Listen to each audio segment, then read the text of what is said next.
Hello everyone, this is Ritu and welcome to study more knowledge. तो CTET के previous year questions हम solve कर रहे हैं सोशल साइंस सेक्शन के, और इसमें हमारी कुछ क्लासेस ऑलरेडी हो चुकी हैं। अगर आपने वो नहीं देखी हैं तो उनको देख लें। तो इसमें हम लेटेस्ट वाले प्रीवियस ईयर क्वेश्चन सॉल्व कर रहे हैं सीटेट के, जो कि हुए थे दिसंबर 2022 और 23 में। तो ये जो सोल्यूशन है आपको मिल रहा है विथ एक्सप्लेनेशन, जिससे आपकी तैयारी में एक बेहतरी आएगी। तो ये जो सीरीज़ है ये ज़रूर फॉलो करें। तो चलिए शुरुआत करते हैं हमारी आज की क्लास की। You can also follow me in social media, Facebook page, Insta ID and Telegram channel. Link आपको डिस्क्रिप्शन में मिल जाएगा, तो वहाँ से डायरेक्ट ज्वाइन कर सकते हैं। क्वेश्चन है, राष्ट्रीय कला की छवि के संदर्भ में कथन ए और बी को पढ़ें। यहाँ पर दो स्टेटमेंट दी गई हैं और आपको सही सेलेक्ट इसमें करना है ऑप्शन। तो सही ऑप्शन की बात करें तो ये हो जाएगा, इससे पहले इंग्लिश में और देख लेते हैं इसको। इंग्लिश में भी आप इसको देख सकते हैं, और अभी देख लेते हैं करेक्ट आंसर। करेक्ट आंसर यहाँ पर हो जाएगा फोर्थ, यानी कि दोनों स्टेटमेंट यहाँ पर सही हैं, और जो बी है वो करेक्ट एक्सप्लेनेशन है ए की। तो क्या है स्टेटमेंट? बंगाल में राष्ट्र कलाकारों का एक नया समूह अवनींद्रनाथ टैगोर के इर्द गिर्द जुटने लगा। तो जैसे कि वो नए जो कलाकार आ रहे थे बंगाल में, एक नया ग्रुप बनता चला गया, और इस समूह के कलाकारों ने रवि वर्मा की कला को नकल आधारित और पश्चिमी रंग ढंग की कहकर खारिज कर दिया। मतलब रवि वर्मा की जो आर्ट थी उसको इन्होंने क्या कर दिया, मतलब उसको इम्पोर्टेंस नहीं दी, नकल आधारित बताया उसको, और ऐलान किया कि इस तरह की शैली राष्ट्र के प्राचीन मिथकों और जनश्रुतियों को चित्रित करने के लिए उपयुक्त नहीं है। तो यहाँ पर दोनों ही स्टेटमेंट ये बिल्कुल सही दी गई हैं। नेक्स्ट क्वेश्चन देख लेते हैं। देखो यहाँ पर एक दोहा दिया गया है, और क्वेश्चन यहाँ पर किया गया है कि आपके विचार में शिक्षक को इस दोहे की व्याख्या छात्रों के समक्ष किस प्रकार करनी चाहिए। तो यहाँ पर हिंदी में यहाँ पर ऑप्शन दिए गए हैं। नेक्स्ट हम देख लेते हैं इंग्लिश में भी इसको, ये दोहा भी ट्रांसलेट कर दिया गया है। How do you think the teacher should explain this couplet to the student. तो यहाँ पर सही ऑप्शन हो जाएगा थर्ड के अकॉर्डिंग अगर हम देखें तो थर्ड ऑप्शन है कि अस्पृश्यता का विचार एक सामाजिक रचना है तथा हमारे विचारों और धारणाओं से निर्धारित होती है। क्योंकि यहाँ पर जो है ना, एक तरह से दोहा जो छुआछूत वाला जो सिस्टम होता था ना पहले, उससे रिलेटेड है ये। तो ये जो इसका आंसर भी होगा कुछ इसी तरह का कि अस्पृश्यता का विचार जो है ना एक सामाजिक रचना है। सामाजिक यानी कि समाज ने ही बनाई है अस्पृश्यता, छुआछूत जो बनाई है ये समाज ने ही बनाई है, और हमारे विचारों और धारणाओं से ये निर्धारित होती है कि हम इसको किस तरह से देखते हैं। अब देखो ऐसा नहीं है कि हर कोई इस जो है वो जो रचना है ये अछूत या फिर छुआछूत की जो एक भावना है ये हर किसी के अंदर तो नहीं हो सकती। क्योंकि कुछ लोग ऐसे थे जो आप देखें समाज सुधार में जो लगे हुए थे, जो कि ऊंची जाति से बिलोंग करते थे, जो ऊंची जाति कही जाती थी, लेकिन वो भी इन लोगों को सपोर्ट करते थे जो अछूत कहे जाते थे। तो ये इसीलिए कहा गया कि हमारे विचारों और धारणाओं से ये निर्धारित होती है, ये सामाजिक रचना होती है। तो अब समाज में जो कुछ लोग ऐसे भी होंगे जो इस चीज़ को सपोर्ट करेंगे, कुछ लोग ऐसे भी होंगे जो उसको सपोर्ट नहीं करेंगे। तो थर्ड ऑप्शन यहाँ पर करेक्ट हो जाएगा। आगे बढ़ते हैं। नेक्स्ट क्वेश्चन है, ब्रिटिश शासन के विरुद्ध राष्ट्रीय आंदोलन में मध्य मार्गियों के नेता के रूप में आप निम्नलिखित में से किन विधियों को अपनाते। बहुत बार ये क्वेश्चन पूछा गया है। मध्य मार्गी नेता है मॉडरेट्स लीडर्स, जो कांग्रेस में शामिल थे। तो यहाँ पर इंग्लिश में भी आप देख सकते हैं, Which of the following methods would you have adopted as a leader of the moderates in the national movement against the British rule? तो सही ऑप्शन यहाँ पर हो जाएगा third, to appeal to the rulers to draw attention to the injustice done to Indians. देखो moderates का काम ये था कि लड़ाई झगड़ा उनको आता नहीं था, ना वो करते थे। वो शांतिपूर्वक तरीके से अपनी बात जो है ना ब्रिटिशर्स से मनवाना चाहते थे, कोई उसमें झगड़ा नहीं चाहते थे, कुछ लड़ाई नहीं चाहते थे। वो जो भी इस तरह के चीज़ें होंगी वही जो है मध्यमार्गियों के नेता के रूप में आपको चुननी है। तो इसमें जो है जो हमें थोड़ा सा पोलाइटली जो वे हमें दिख रहा है वो यही है कि भारतीयों पर हो रहे अन्याय की ओर ध्यान आकर्षित करने के लिए शासकों से याचना करना, यानी याचना या प्रार्थना करना जो था मॉडरेट्स का लीडर्स का ही काम था। तो ये जो एक्सट्रीमिस्ट जो लीडर थे ना, उनका काम ये नहीं था, वो तो लड़ाई करने से भी नहीं पीछे हटते थे अगर उनको अपने अधिकार के लिए लड़ना है। तो अभी नेक्स्ट क्वेश्चन देख लेते हैं। मिश्रित अर्थव्यवस्था मॉडल जो भारत ने स्वतंत्रता के बाद अपनाया वह किन से बना था। The mixed economy model that India adopted after independence was made up of. मिश्रित अर्थव्यवस्था शायद आप लोग जानते ही होंगे, अभी हम समझ लेते हैं इसको है क्या चीज़ ये। सही ऑप्शन यहाँ पर सेकंड हो जाएगा, सार्वजनिक एवं निजी क्षेत्र। पब्लिक और प्राइवेट सेक्टर आपने सुने होंगे, हमारे देश में दोनों तरह के सेक्टर हैं, पब्लिक भी मिलेंगे। पब्लिक यानी कि जो गवर्नमेंट के अंडर होते हैं, गवर्नमेंट उन जिनको कंट्रोल करती है। प्राइवेट सेक्टर होते हैं जिनमें कोई भी संस्था अपनी तरफ से वो जो है सर्विस प्रोवाइड कराती है या कोई भी चीज़ करती है, तो प्राइवेट सेक्टर में वो चीज़ें आती हैं। बैंक भी आप देख सकते हो, बैंक कुछ आपको पब्लिक सेक्टर के बैंक मिलेंगे, कुछ आपको प्राइवेट सेक्टर के बैंक मिलेंगे। तो ये जो मिश्रित अर्थव्यवस्था है, दोनों का मिला जुला कॉम्बिनेशन होता है मिक्स्ड इकोनॉमी। तो इसमें पब्लिक भी शामिल होता है, प्राइवेट भी शामिल होता है। जो हमारी अर्थव्यवस्था है, इंडिया की जो इकोनॉमी है, वो है मिक्स्ड इकोनॉमी। नेक्स्ट क्वेश्चन, निम्नलिखित महाद्वीपों को आकार के अवरोही क्रम में लिखिए। तो यहाँ पर आपको 5 महाद्वीपों का नाम दिया गया है और इनका आपको क्रम बताना है, क्रम से इनको लगाना है।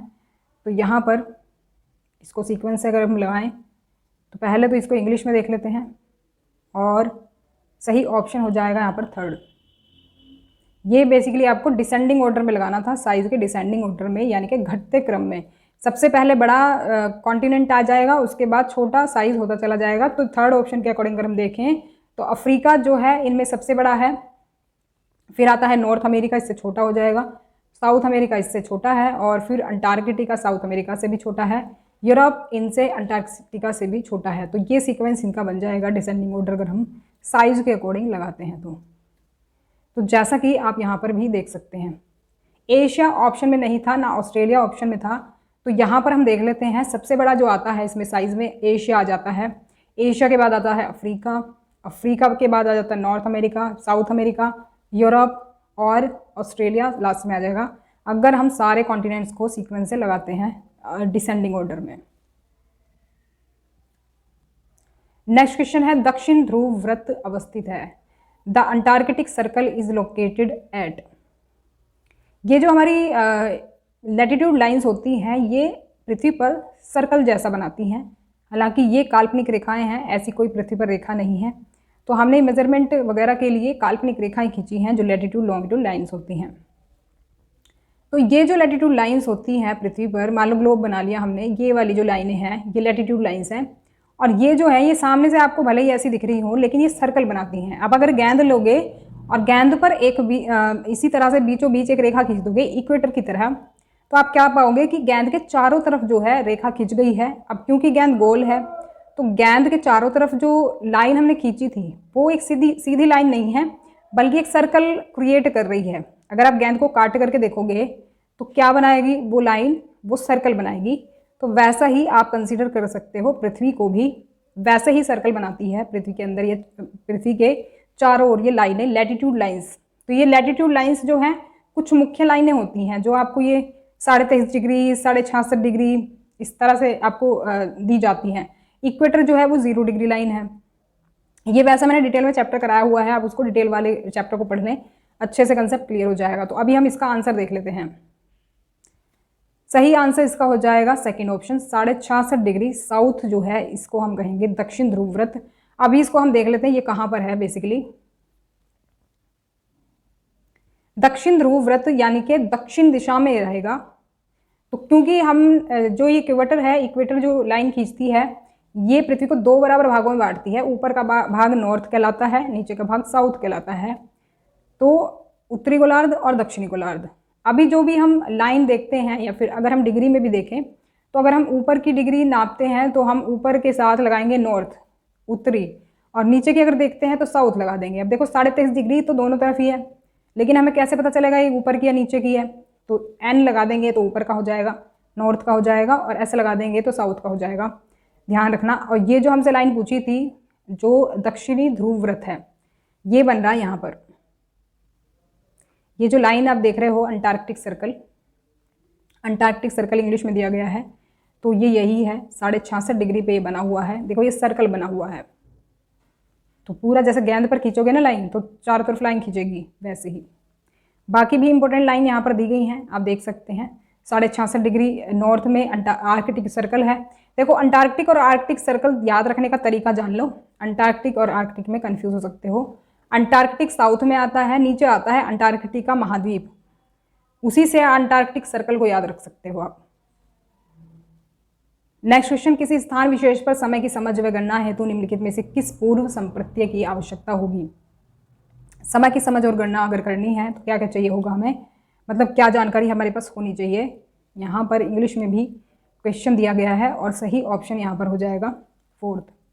Longitude of a particular place, जो भी जगह है उसका लॉन्गिट्यूड हमें पता होना चाहिए। It's relative direction from Greenwich, Greenwich से उसकी डायरेक्शन कौन सी है, ईस्ट में है या फिर वेस्ट में है।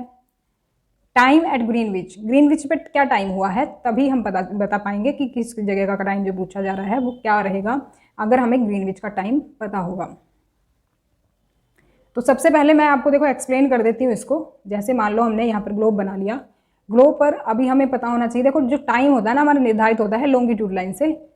तो लॉन्गिट्यूड ये वाली लाइंस होती हैं जो लंबी खींची जाती हैं ग्लोब पर। अब ये हमें पता होना चाहिए ये कौन से डिग्री पर है, ये वाली लाइन ये कौन से डिग्री पर है, ये हमें पता होना चाहिए। अब इसके अलावा हमें पता होना चाहिए कि ये डायरेक्शन क्या है इसकी ग्रीनविच से। अब मान लो ग्रीनविच लाइन अगर यहाँ पर है तो ये क्या है, ईस्ट में पड़ेगी। ग्रीनविच लाइन अगर इधर है तो ये वेस्ट में पड़ेगी। तो इसका मतलब है ग्रीनविच से हमें इसका डायरेक्शन एग्जैक्ट पता होना चाहिए, ईस्ट में है या फिर वेस्ट में है।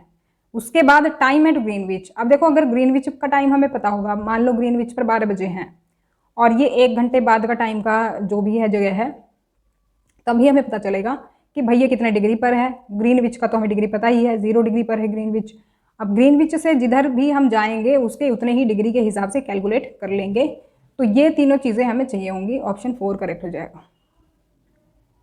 नेक्स्ट क्वेश्चन है, पृथ्वी लगभग 24 घंटे में अपने अक्ष पर 360 डिग्री घूम जाती है, अर्थात वह 1 घंटे में 15 डिग्री घूमती है। तो कैलकुलेशन भी मैंने आपको बताई हुई है, चैप्टर पढ़ लेना। इस प्रकार ग्रीनिच में रात के 12 बजते हैं, इस प्रकार जब ग्रीनिच में रात के 12 बजते हैं तब ग्रीनिच से 15 डिग्री पश्चिम में समय क्या होगा। इसका सही ऑप्शन हो जाएगा यहाँ पर थर्ड, 11 PM हो रहे होंगे जब ग्रीनविच पर रात के 12 बजेंगे। कैसे समझ लेते हैं, देखो मैंने आपको बताया हुआ है टाइमिंग कैलकुलेट करना कैसे होता है, और देखो इसमें एग्जैक्ट बता भी दिया है। 360 डिग्री घूमती है यानी कि 24 घंटे में 360 डिग्री घूम लेती है। तो 24 को इससे डिवाइड करेंगे 360 को, तो आ जाएगा 1 घंटे 15 डिग्री घूमती है। अब ग्रीनविच में रात के बजे हैं 12, मान लो ये वाली लाइन है ग्रीनविच, ये ग्लोब थोड़ा तिरछा हो गया, तो यहाँ पर ग्रीनविच लाइन बना दी हमने ये। अब हमसे पश्चिम में पूछा है, देखो हमने उसमें लास्ट वाले क्वेश्चन में क्या देखा था, हमें पता होना चाहिए डायरेक्शन किधर है, जो टाइम पूछा जा रहा है। तो अभी हमने बता दिया है इन्होंने कि पश्चिम का बताना है, पश्चिम आ जाएगा इधर। तो पश्चिम में मान लो हमारी यहाँ ये लाइन है, तो ये हो गई 15 डिग्री वाली लाइन जो हमें समय बताना है। ये हो गया ग्रीनविच वाली लाइन जहाँ पर 12 बजे हैं। अभी देखो 12 बजे से 15 डिग्री, 12 बजे से 15 डिग्री के बीच में कितने डिग्री का गैप होगा, ये 0 डिग्री लाइन जो है ये ग्रीनविच लाइन है, और 0 से अगर हम 15 डिग्री पश्चिम में जाते हैं तो सीधे सीधे 15 डिग्री हो जाते हैं। तो 15 डिग्री के हिसाब से ये हो जाएगा क्या, 1 घंटा। अब क्योंकि ग्रीनविच पर 12 बजे हैं तो जब हम पश्चिम की ओर जाएंगे तो टाइम माइनस हम करते हैं, ये ध्यान रखना, जोड़ना हमेशा। जब हम पूरब की तरफ जाएंगे तो टाइम प्लस करेंगे, लेकिन जब हम पश्चिम की तरफ जाएंगे तो टाइम हम माइनस करेंगे। अब जो ये 1 घंटा बन रहा है 15 डिग्री में, 12 बजे में से इसको माइनस कर देंगे तो कितने बज जाएंगे, 11 बज जाएंगे रात के, क्योंकि रात के 12 बजे हैं ग्रीनविच पर। तो इस तरह से सॉल्व कर लेंगे कैलकुलेट करके। नेक्स्ट क्वेश्चन, निम्न में से कौन सा उष्ण कटिबंधीय घास का मैदान है। तो सही ऑप्शन यहाँ पर हो जाएगा फोर्थ, ब्राज़ील कंपोज। ब्राज़ील में जो कंपोज है वो उष्ण कटिबंधीय घास का मैदान है। इसमें देखो कुछ और भी पूछे जाते हैं। ये जो है 2 तरह के घास जो है स्थल दिए हुए हैं आपके किताब में। एक तो है उष्ण कटिबंधीय जिसमें कि ये तीनों हैं, पूर्वी अफ्रीका में सवाना है, ब्राज़ील में कंपोज है, वेनेजुएला में लानोस है। इसके अलावा जो शीतोष्ण कटिबंधीय घास स्थल हैं ये हैं, अर्जेंटीना में पम्पास है, उत्तरी अमेरिका में प्रेयरी, दक्षिण अफ्रीका में वेल्ड, मध्य एशिया में स्टेपी, ऑस्ट्रेलिया में डॉन। तो इस तरह से ये घास के मैदान हैं। अभी क्योंकि हमसे उष्ण कटिबंधीय पूछा था तब वो था Brazil compose. Next question, Ladakh के बारे में निम्न कथनों पर विचार कीजिए। 3 स्टेटमेंट यहाँ पर दी गई हैं लद्दाख के बारे में। तो सही ऑप्शन देखने से पहले इंग्लिश में भी इसको एक बार देख लेते हैं। सही ऑप्शन हो जाएगा थर्ड, ए और सी करेक्ट है यहाँ पर। Ladakh is a cold desert और vegetation is sparse in Ladakh due to the high aridity. इसका मतलब है कि लद्दाख में उच्च शुष्कता के कारण वनस्पति विरल है। विरल होता है, बहुत कम है, कहीं कहीं पर है। तो क्योंकि ड्राइनेस है ना, बारिश नहीं पड़ती है, तो वनस्पति नहीं है इसी वजह से। तो ये बात सही है। और ये एक ठंडा रेगिस्तान है, ये दोनों यहाँ पर सही हो जाएंगे स्टेटमेंट्स। अब यहाँ पर दिया है कम ऊंचाई होने के कारण यहाँ की जलवायु अत्यधिक ठंडी और शुष्क है। कम ऊंचाई नहीं है बल्कि ज़्यादा ऊंचाई है। ज़्यादा ऊंचाई पर ही जलवायु जो है ठंडी मिलती है।